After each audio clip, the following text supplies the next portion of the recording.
Dineth Fernando mawuok e piny mar Australia e jaloch tuke mag World Youth Scrabble Championship tuke mane obagi boma Nairobi.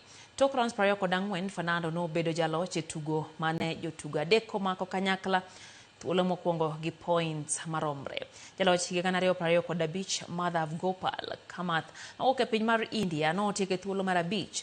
Taimur Wasim mawuok e piny mar Pakistan nondiko historia kidieny mar jotugo ma hikgi ni piny mar 10 tok loyo tukegi komako kanyakla gi loch ma osebedo godo e hike mar 8.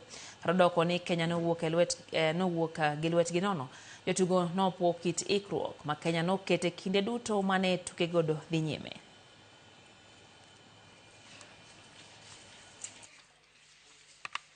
The fact that we actually bid for this event and beat many other countries, emerging the first, shows the confidence that the world has with us.